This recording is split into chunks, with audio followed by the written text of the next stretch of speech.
Hi everyone, it's me, Miss Kate. And Miss Hazel. Today we're going to do something that I made a long time ago and then we never did it again. So we're going to try it out today and hopefully it works.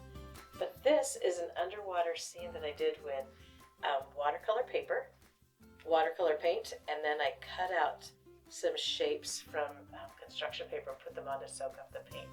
I'll show you how we did it. This is it's pretty heavy duty watercolor paper, but you can probably use white construction paper too. But we're going to start off with this watercolor palette that I'm going to get ready by... Wake up. Yeah. I need all these colors ready to go, so I'm spraying them to get them ready. Oh, my work surface is covered with newspaper. Now I'm using this teeny tiny brush. It's going to be a little bit tricky because I'm using a big water bottle thing, but yeah, I like this one. That's a really funny brush. I know, I was cleaning something up and I found it. I was like, oh, I love this brush. This will be fun. So I'm going to get the paper wet, but not too drippy. I just want it wet so that when we put the construction paper down, everything will work. Could you use your spray bottle? I think that might give us too many pools of water. I'm not actually sure because I haven't tried that, but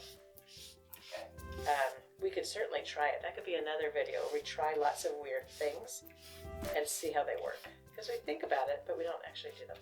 Okay, so this is wet without being too puddly.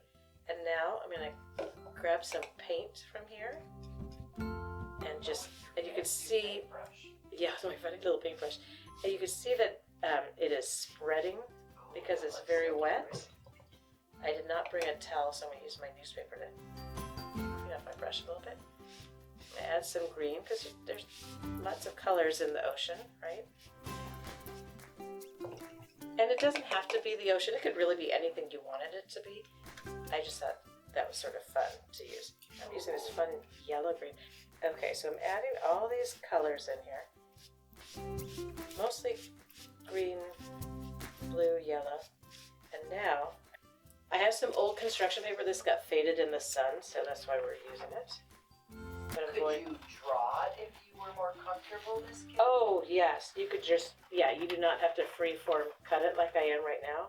Is that a piece of algae or something? I was trying like some seaweed kind of a, you know, something that might be growing on the bottom of the ocean.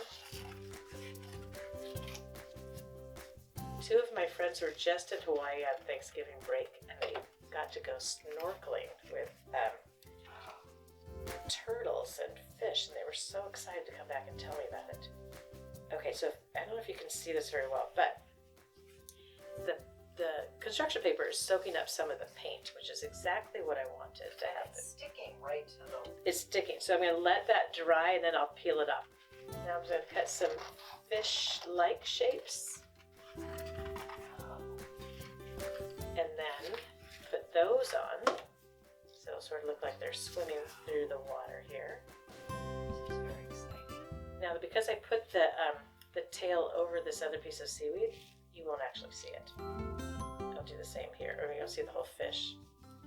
Okay, so we're going to pick it up early. I would recommend that you let it dry first before you do what I'm about to do. You can see a little bit of a ghost print there because I soaked up some paint, but I'm going to tell you that you need to let it dry the whole way and not do what I did. But then you'll end up with something kind of like this. Isn't that fun? Thanks for visiting us today. We'll hope to see you soon. Bye. Bye, friends!